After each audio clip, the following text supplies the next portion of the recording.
अनन्तमारोपयदङ्कमन्तकम्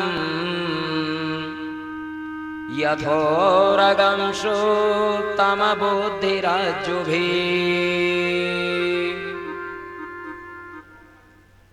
चराचर के स्वामी भगवान श्री कृष्ण ने जैसे ही पूतना को देखा आंखें बंद कर ली। अब क्यों बंद कर ली, इसके पीछे विद्वान कितने ही कारण बताते हैं। कुछ तो कहते हैं कि जो बालकों को मारने वाला हो, जो बालक का हत्यारा हो, उसका मुख देखने का धर्म नहीं है, इसलिए कोई बालक का हत्यारा सामने आ जाए तो उसका मुंह नहीं देखना चाहिए, इसलिए बाल घातिनी जान करके पूतना का मुंह नहीं देखा, भगवान ने आंखें बंद कर ली। दूसरा कारण ये हो सकता है कि आंखें यदि किसी से मिल जाए तो प्रेम हो जाता है, और यदि मान लो पूतना की आंखों में आंखें डालते कन्हैया तो उससे प्रेम हो जाता, फिर उसे मारते कैसे। इसलिए ऐसा ना हो कि प्रेम हो जाए, इसलिए उन्होंने आंखें बंद कर ली। और भी अनेक कारण है, लेकिन सबसे जो प्रभावशाली कारण है, सबसे प्रासंगिक कारण है और सबसे उपयुक्त कारण है, वो यही हो सकता है कि भगवान कन्हैया ठहरे भोलेनाथ के भक्त।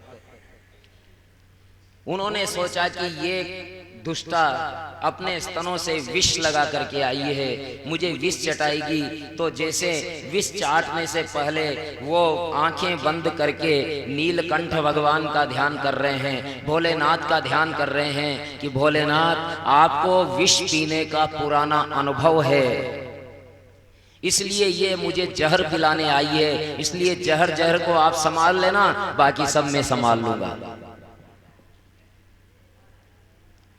इस विष को आप संभाल लेना, बाकी सब मैं संभाल लूंगा। इस प्रकार से जब भगवान ने आंखें बंद कर ली, लेकिन जैसे कोई रस्सी के भरोसे सांप उठा ले, उसी प्रकार पूतना ने पलने से कन्हैया को उठा लिया और उठा करके बड़े प्रेम से गोद में लेकर के अपना स्तन उनके मुंह में दिया। जैसे ही मुंह में दिया, मैं माखन मिश्री खाने वाला ये कड़वा सा विष कहाँ से लगा के आई, और जबरदस्ती दोनों हाथों से स्तन पकड़ा और चूसने लगे। सबसे पहले विष चूस लिया, उसके बाद दूध चूस लिया, उसके बाद प्राण पीने लगे। जैसे ही प्राण पीने लगे वो विफल हो गई, व्याकुल हो गई, और व्याकुल होते ही उसने कहा अरे छोड़ रे, अरे छोड़, ए पूतना पूतना तू मेरा पूत नहीं है, छोड़ दे छोड़ दे। लेकिन भगवान कहते हैं कि एक बार मुझे पकड़ के तो देख, तू छोड़ना चाहेगा तो मैं नहीं छोड़ूंगा। पूतना ने भगवान को पकड़ करके हृदय से तो लगा लिया, अब वो झिटकना चाहती है लेकिन भगवान उसे नहीं छोड़ते, और वो व्याकुल होकर के अपने वास्तविक रूप में आ जाती है, बड़े विकराल रूप में, और नंद बाबा की झोपड़ी का ऊपर का जो खेलू रहते हैं उसे फोड़ करके ऊपर निकल गई, और बाहर निकल करके यमुना के किनारे आ गई, और कन्हैया उसके प्राण पी गए, और वो कटे हुए पेड़ की तरह यमुना के किनारे गिर गई और मारी गई। बोलिए कृष्ण कन्हैया लाल की। कन्हैया ने पलने में ही एक महिला आतंकवादी का वध किया, और यहीं से लीला प्रारंभ हो गई भगवान की। जब ब्रजमंडल के लोगों ने देखा कि कन्हैया को कोई पूतना उठा करके ले गई है, राक्षसी उठा करके ले गई है, तो वे लोग बड़े चिंतित हुए, दौड़े पीछे पीछे यमुना जी के किनारे जाकर के देखा पूतना मरी हुई पड़ी है, और उसके स्तनों पर भगवान कन्हैया खेल रहे हैं। यशोदा मैया दौड़ करके कन्हैया को उठाती है, आकर के गाय की पूंछ का झाड़ा देती है। अगर कुछ भी हो जाए बालक को तो गाय के पूंछ का झाड़ा दे, तो भले कोई मंत्र पढ़ो मत पढ़ो, वैसे ही नजर दूर हो जाती है बच्चे की। गौमूत्र से स्नान करवाना, गाय की पूंछ का झाड़ा देना, ये सब बच्चों के लिए बहुत आवश्यक होता है। इस प्रकार भगवान के अंगन्यास करन्यास किए गए, दूध पिलाया और मुख ढक करके उन्हें सुगला दिया। ब्रजवासियों ने, क्योंकि अब वो तो बहुत लंबा चौड़ा शरीर था उसका, कहाँ तक उसको जलाते, चिता कितनी लंबी बनाते, फिर कुल्हाड़े से उसके अंग प्रत्यंग को काट काट करके अलग अलग चिताएं बना करके उसे जलाया। लेकिन जब उसे जलाया जा रहा था तो ऐसी सुगंध निकली उसके शरीर से कि सब लोग बड़ा आश्चर्य करने लगा। और इस प्रकार से भले ही वो भगवान को मारने आई थी, लेकिन चूंकि भगवान ने उनका दूध पिया था इसलिए माता की गति दी उसे और पूतना का मोक्ष हुआ। ऐसे दयालु भगवान श्री कृष्ण है। बोलिए कृष्णचंद्र भगवान की। जो प्राण हरने के लिए शत्रु बन करके आई उसको भी वो मोक्ष देते हैं। ऐसे परम कृपालु भगवान श्री कृष्ण को भजने में ही सार है। भगवान के इस पूतना मोक्ष रूपी बाल चरित्र का श्रवण जो करेगा उसे मुक्ति मिलेगी। इसी प्रकार हे राजा परीक्षित, ये नावतारेण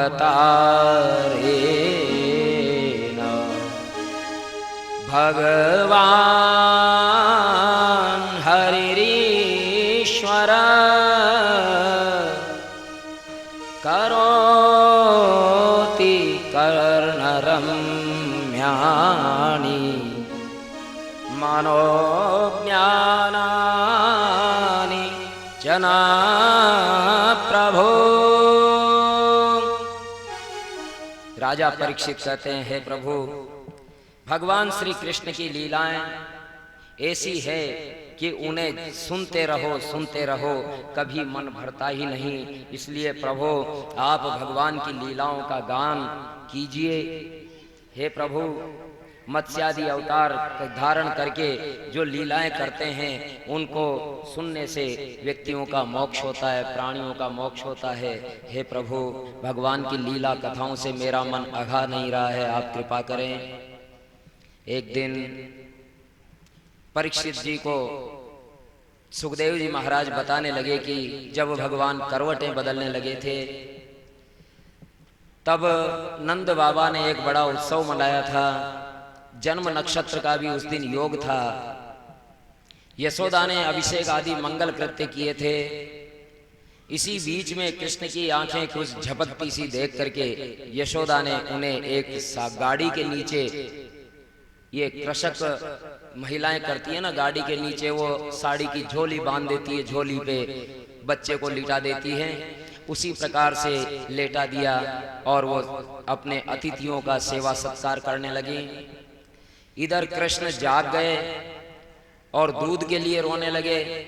यशोदा मैया अपने मेहमानों की आओ भगत में इतनी खो गई कि बच्चे के रोने की आवाज न सुन पाई। तो भगवान श्री कृष्ण को गुस्सा आया और दरअसल वो जो सकट था, वो जो बैलगाड़ी थी, उसमें एक सकटासुर नाम का राक्षस आ गया था और भगवान श्री कृष्ण ने एक लात ऐसी मारी उस बैलगाड़ी के कि बैलगाड़ी आसमान में चली गई और टूट गई, सारा सामान बिखर गया। सबने बड़ा अचंभा किया और इस प्रकार से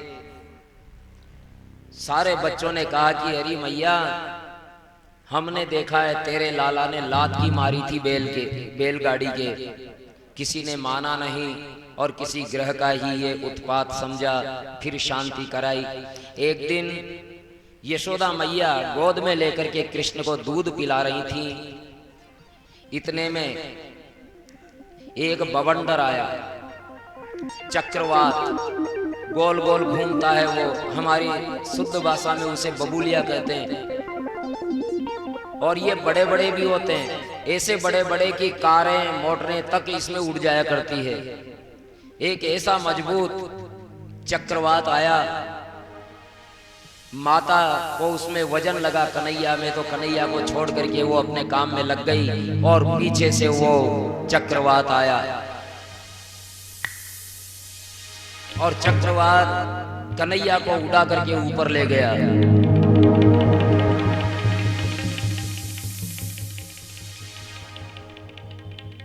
भगवान ने उसकी गर्दन पकड़ ली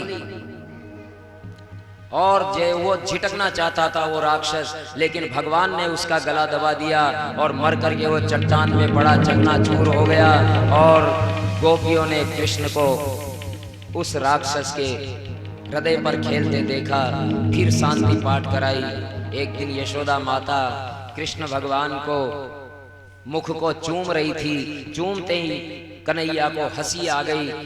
जैसे ही मुंह खुला और यशोदा मैया ने देखा कि कन्हैया के मुंह में तो 3 लोक 14 भवन है। देख करके यशोदा मैया फिर घबरा गई।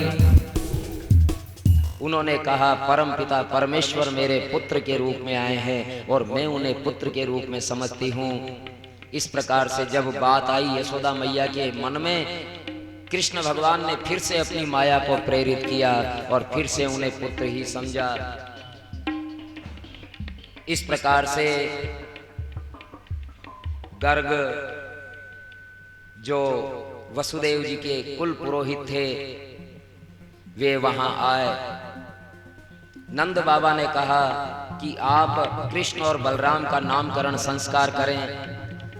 तो गर्ग महर्षि कहते हैं कि हे नंद बाबा, आप बात तो सही कह रहे हैं, लेकिन यदि मैंने इनका संस्कार किया, नामकरण संस्कार किया, तो कंस को ये विश्वास हो जाएगा कि ये वसुदेव का ही लड़का है और इनके प्राणों को संकट पैदा हो जाएगा।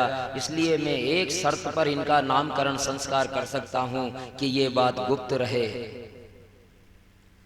और गौशाला में गुप्त रीति से इनका नामकरण संस्कार हुआ। नामकरण संस्कार की सारी रीतियां पूर्ण करते हुए तब नाम बताते हुए भगवान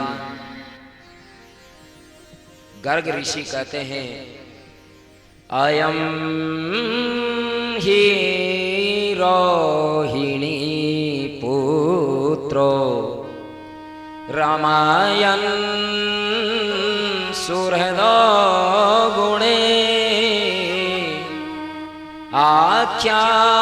आख्यास्यते राम इति बलादिक्या बलविदो।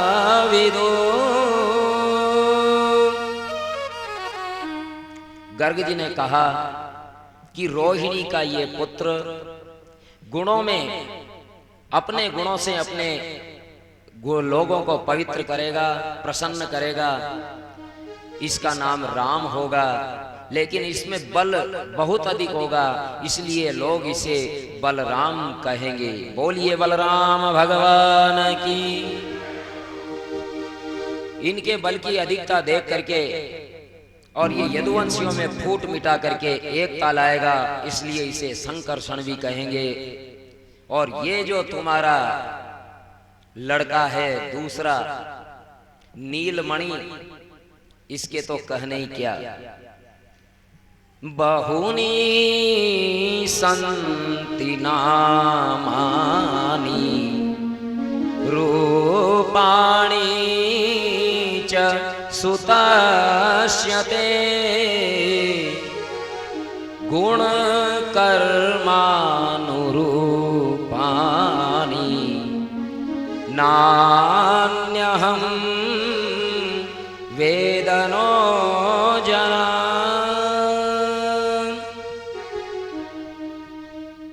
ये जो तुम्हारा दूसरा लड़का है नीलमणि, ये तो प्रत्येक युग में अवतार लेता है और गुण कर्मों के अनुसार इसके बहुत सारे नाम हैं। लोग इन्हें अनेक नामों से पुकारता है। इसने पहले वसुदेव के यहाँ जन्म लिया था, इसलिए लोग इसे वासुदेव कहेंगे। और इसके गुण कर्मों के अनुसार अनेक नाम हैं। इस प्रकार से गर्ग महाराज ने भगवान का नाम संस्कार किया। और कैलाश में भगवान शिव ने सुना कि मेरे प्रभु ने अवतार लिया है, तो वो कहते हैं कि चलो दर्शन करने चलते हैं। और भगवान भोलेनाथ डमरू बजाते हुए दर्शन करने के लिए आते हैं। वहाँ यशोदा मैया के दरवाजे पे आकर के, नंद भवन के दरवाजे आकर के और कहते हैं कि अलग निरंजन, हर हर महादेव। यशोदा मैया कहती है कि देखो आजकल बड़े उत्पात हो रहे हैं, कभी पूतना आती है, कभी वृत्तासुर आता है, कभी सकटासुर आता है, और इस प्रकार से हो सकता है ये भी कोई ऐसा ही हो। इसलिए अपनी दासी से कहती है जाओ इसको जो भी मांगे भिक्षा दे दो और रवाना करो। वो दासी बाहर गई और बाहर जाकर के भोलेनाथ से कहा लो महाराज ये भिक्षा ले जाओ और पधारो। भोलेनाथ ने कहा कि नहीं नहीं नहीं, भिक्षा नहीं चाहिए, हम तो नंद के सुवन के दर्शन करने आए हैं, नंद के लाल के दर्शन करने आए हैं। दासी ने अंदर जाकर के कहा, दासी ने अंदर जाकर के कहा कि अरे यशोदा मैया वो तो भिक्षा नहीं ले रहे, वो तो आपके लाला के दर्शन करना चाहते हैं। यशोदा मैया ने कहा नहीं नहीं, कह दो उनसे दर्शन की जिद न करें, मैं दर्शन नहीं करवाऊंगी। तो फिर उन्होंने डमरू बजाया और डमरू बजा करके कहते हैं आया हूं बड़ी दूर से माता, दर्श की लगन लगाता, दर्शन करा दे तेरे लाल के, दर्शन करा दे तेरे लाल के।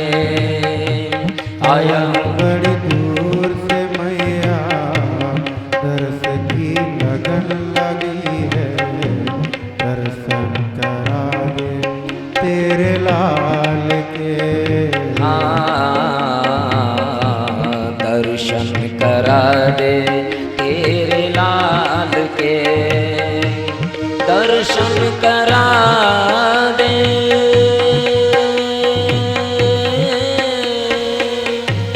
दर्शन करा दे, दर्शन करा दे।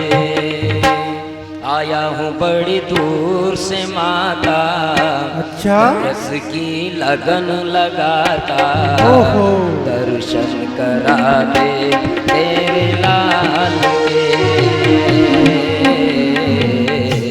दर्शन करा दे तेरे लाल के।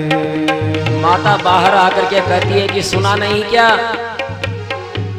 दर्शन की जीत तो होगी न पूरी, चाहे जो ले जाओ। दर्शन की जीत तो होगी न पूरी, चाहे जो ले जाओ।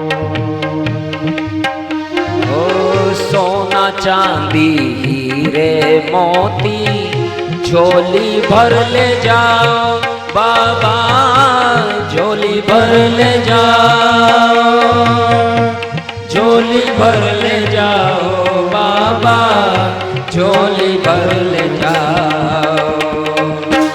बाबा जी नाराज न होना, अच्छा बड़ा प्यारा मेरा छोना, ओहो दर्शन कराऊं मेरे लाल के,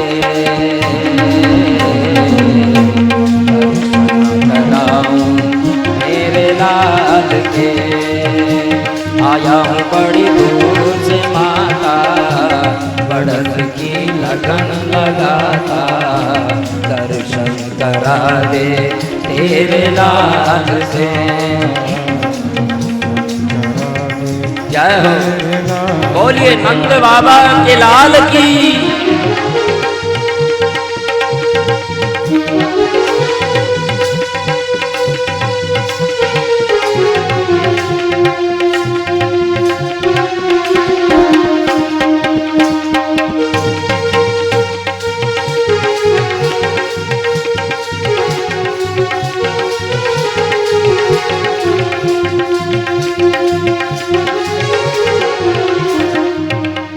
बाबा दर्शन की जिद तुम्हारी कभी पूरी न होगी, ये है कि तुम चांदी सोना हीरे मोती जो कुछ भी चाहो झोलियां भर करके ले जाओ, लेकिन दर्शन में नहीं करवाऊंगी। जब माता ने ऐसा कहा तो फिर भगवान भोलेनाथ ने भी कहा।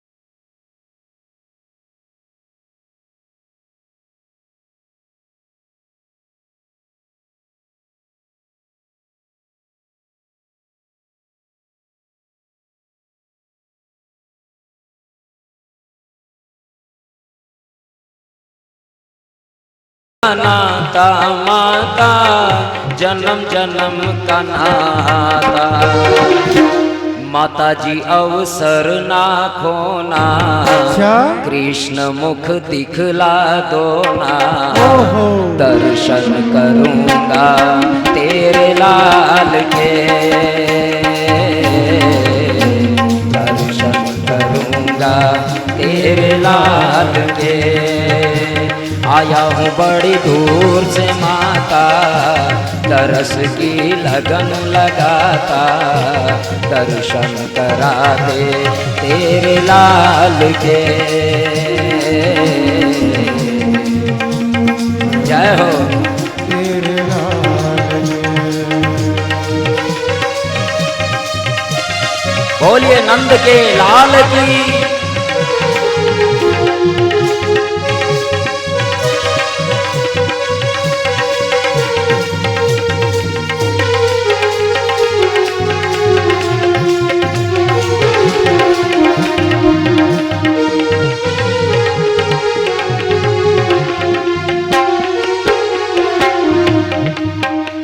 भोलेनाथ ने कहा कि तुम्हारी ये जिद है दर्शन नहीं करवाओगी, तो मेरी भी जिद है कि मैं दर्शन करके ही जाऊंगा।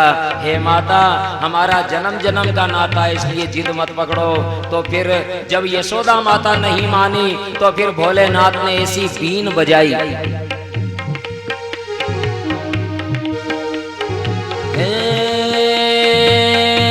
शिव ने ऐसी बीन बजाई, सुरोए कृष्ण कन्हाई।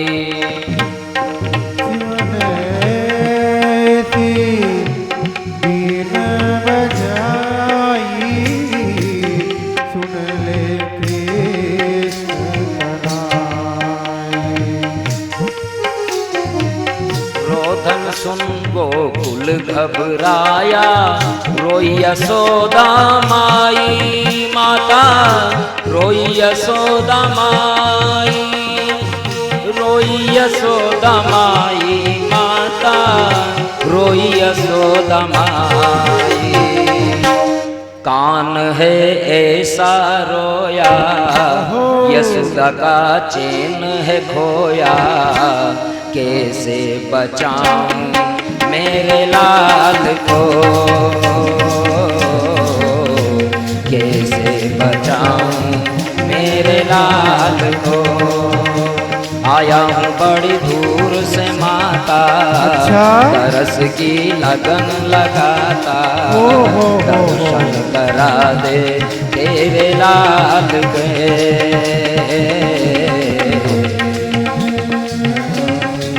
तेरे लाल के दर्शन करा दे,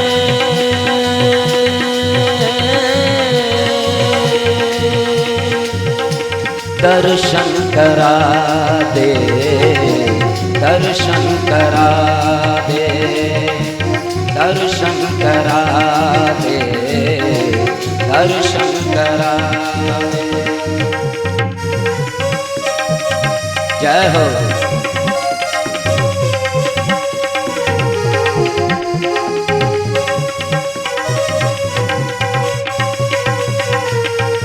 भोलेनाथ ने ऐसी बीन बजाई कि कन्हैया रोने लगे और ऐसे रोए कि यशोदा मैया का होश उड़ गया। यशोदा मैया का होश उड़ गया। अब क्या हो गया मेरे लाल को? सारा ब्रजमंडल घबरा गया। अब क्या करें क्या न करें। इतने में भोलेनाथ ने कहा, अलग निरंजन, अरे माता, हमने कितने ही भोगियों को योगी बनाया है, तेरे कन्हैया का भी उपचार हम कर देंगे, इलाज हम कर देंगे, उन्हें जरा सामने तो लाओ। यशोदा मैया ने कहा, चलो ठीक है, अगर सामने आ जाते हैं तो उससे ठीक हो जाता है मेरा कन्हैया, तो बहुत अच्छी बात है। और इस प्रकार से यशोदा मैया कन्हैया को सामने तो लाई, लेकिन साड़ी का पल्लू करके लाई, कहीं दर्शन ना हो जाए। और जैसे ही सामने ला करके बैठी और कन्हैया ने लात की मारी, और लात की मारते ही पल्लू दूर हुआ और शिव और हरि की आंखें मिली। जैसे ही आंखें मिली, कन्हैया ने रोना बंद कर दिया। बोलिए कृष्ण कन्हैया लाल की।